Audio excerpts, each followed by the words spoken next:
Forster, and going to start off today with our Board of Supervisors report for our meeting of December 18th. That's Tuesday of this week, prior to Christmas, and I'm in my Christmas outfit today, so you can tell it's Christmas week. And I hope you're having a great holidays. Our second segment today will have Jim Rooney on, our county assessor.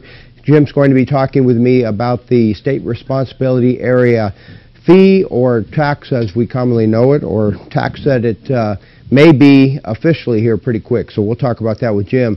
Board of Supervisors meeting on December 18th. First up, we're going to have the official swearing in for Kim Grady, who will become our next Amador County Clerk Recorder. As you all know, Sheldon Johnson has officially resigned his position for personal reasons, family reasons, and we wish Sheldon the best. He served many years in Amador County. I know I've talked about that in the past, but kind of like losing a legend in Amador County. Sheldon's been with us for so long. Elections have run so smoothly for so long, and we hope that Kim will keep up that tradition. So Kim Grady will assume that position tomorrow with her swearing in. That's Tuesday of this week, the 18th. That'll be right at the start of the meeting, just after 9 o'clock. Next up then, we will have a resolution honoring Sheldon Johnson for all of his years of hard work and service to Amador County. Sheldon will officially retire on December 29th, 2012, and go off into the sunset, but he won't be there for very long because he has assured us he will be back to help out with issues, some cleanup, some issues that he never got a chance to complete while he was in the office, and I think as a retiree, he'll maybe have that time. You know, many people think they're going to have all kinds of time when they retire, and it just doesn't work out that way. So we'll see what happens there. We also have a resolution honoring Steve Hermanson from the District Attorney's Office. This will be presented tomorrow prior to him assuming the Amador County Superior Court Judge position. Many of us worked hard on Steve's campaign and want to wish him the best as he goes into this judgeship, and hope that many of the pledges that he made during the campaign, working with people and, you know, trying to keep people out of jail before they get into jail, before they get into trouble, is the key. And hopefully Steve will live up to that pledge that he made on his during his campaign. Next up, we have another resolution honoring Weldon Lincoln from the District Attorney's Office. Weldon has been the head of the District Attorney's Office Investigative Unit and going to retire now after many, many years of service. Weldon's a hard linker, well thought of in Amador County, and not just by the people that work with him, but by lay people also, because he's a stand-up individual, and going to be sorry to see him moving on too. You know, life moves on though. You just got to keep going, and Tom Sage will be replacing Weldon in his position. I'm sure Tom will be there at the presentation of the resolution also. We have a discussion on the Measure Q disbursement. This is on the transient occupancy tax. The board's got to make a decision where those funds are going to go. Many people think that they should go to one entity, and I had some discussions this week with the Amador County Business Council. I know they feel that way, Chamber of Commerce, excuse me, and we'll see what the board's decision is tomorrow. It's pretty specific to me that at least the funds were supposed to go to tourism and a tourism-related agency, whether that be one agency or more. My feeling is you don't dilute those funds, but that's up to the board to make that decision at their meeting on Tuesday. And then we have discussion and finally on the agreement with the USDA Forest Service. This is the memorandum of agreement that Amador County is putting together with the U.S. Forest Service. I know many discussions have taken place between John Plass, Ted Novelli, our supervisors, and John Hoffman, our consultant, on this issue with the U.S. Forest Service and their representatives. And this agreement was worked on for over a year by entities, RCRC, CSAC, and others, as far as how the working relationship should be between Amador County and the U.S. Forest Service. should there be just cooperation, should there be coordination. All that is built into this agreement. Rick Hobson, our district ranger, has been very conciliatory during this process, and I expect that to continue into the future. The tone has changed between Amador County and U.S. Forest Service, and it's healthy that I see this communication going on, and I feel this agreement will go a long ways to continue that process. Next up, Shelley Hance will be in to give the report on Amador-Tuolumne Community Action Agency, or ATCA, and what they have accomplished in the last year in the county. I know they're involved with a lot of housing programs, jobs programs for people, placements, and a lot of good work is done by ATCA with support by the Board of Supervisors. So we need that report, though, once in a while, because the board does fund some of those activities that ATCA partakes in. Next up, we'll also have a report and discussion and possible action on the Amador County Cemetery Board. There's a couple of new cemeteries that people want them to take over. The Oddfellows, IOOF, I believe this is over in Fiddletown, and then the Aqueduct Historic Cemetery in, I believe that's up in Pine Grove area, but that'll be clarified. I know the IOOF is in Fiddletown. Much discussion is taking place about their funding. They originally got a grant for about $12,000 during the sesquicentennial year. That money is about to run out. It takes more than $12,000 over a cycle to keep these cemeteries in repair. And what we don't want to do is just let them fall apart. You know what? These were our forefathers and mothers, and we want to take care of these cemeteries, the final resting places. It's just a matter of coming up with the money and the budget to do that, so there'll be much discussion on that tomorrow, as well as the cemetery board taking over some of these new areas that they have never been into before. We'll have the board endorse the 2013 committee assignment schedule. I know I'm putting that together as the incoming chair of the board. We'll have some fine-tuning to that that's still being done.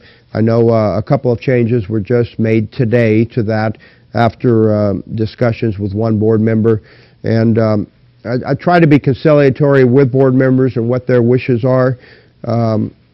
Don't want to slap anybody in the face, and we're all on equal footing here, so try to work with our board members and make sure that they are on the committees they want to be on. Sometimes that's difficult. Sometimes multiple people vie for positions, and you have to make those decisions. That will take place on Tuesday. We have several public hearings coming up on Tuesday. Eldon Waite will be back with his continued appeal over the Planning Commission's decision on a tentative parcel map number 2828. This is over in the Highway 16 and Carbondale Road, basically in that area, the property located in that area, close to Latrobe Road. Actually, it's probably closer to Latrobe Road, but it involves property where the Plymouth ditch runs through it. The problem is the city of Plymouth was not notified when this originally took place. They are the owners of the ditch. They have easements over portions of those properties. So the decision really involves them. It was an error that they weren't included, but as I said in a previous report, nothing the planning department could have known because there's no documentation in front of them to prove that. So unless you know it, you're lost on the issue. So with that, this will come back before the board tomorrow. Hopefully Mr. Waite has had discussions with the property owners and with the city of Plymouth, and we can come to a conclusion that makes everybody happy on Tuesday of this week. We also have issue with ACE's Waste Services, a Prop 218 hearing on refuse rate adjustments. All the mailings have been done. At this point, we've only got one letter that's come back in. And to tell you the truth, I agree with the writer of the letter. He's from the Comanche area. He comes up with some very good points and rationale. While we do have the refuse rate index to adjust the rates, there is good rationale in our person's letter talking about ACES just receiving a rate increase in 2009, and then cost of living is quite different than what their increase is going to be for the Comanche area, about 2.7% versus the 7% increase that they're going to get, while inflation is only running around 2%. So I do agree with the rationale coming from our constituent out in Comanche, my constituent, but at the same time we have the refuse rate index that we put together, and it takes into account fuel prices, wage prices, and all of the other business associated expenses, which, as we all know, and the appellant or the person protesting points out, the fuel has gone up significantly, so his costs are rising.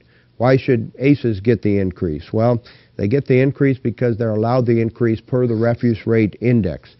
You know, I can be sympathetic towards this. I'm going to pay the rate if it's increased also. My gas prices are going up. But ACES is due those increases to offset some of the expense that they have to suffer over the course of their contract. And the other thing is ACES is held to a profit margin.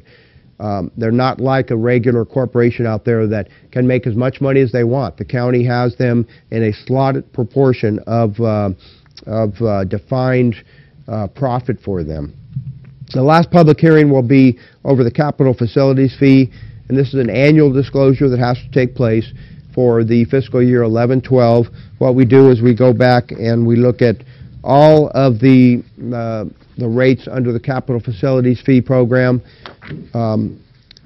This money actually goes to a couple separate areas. One is the County Administration Center on 810 Court Street.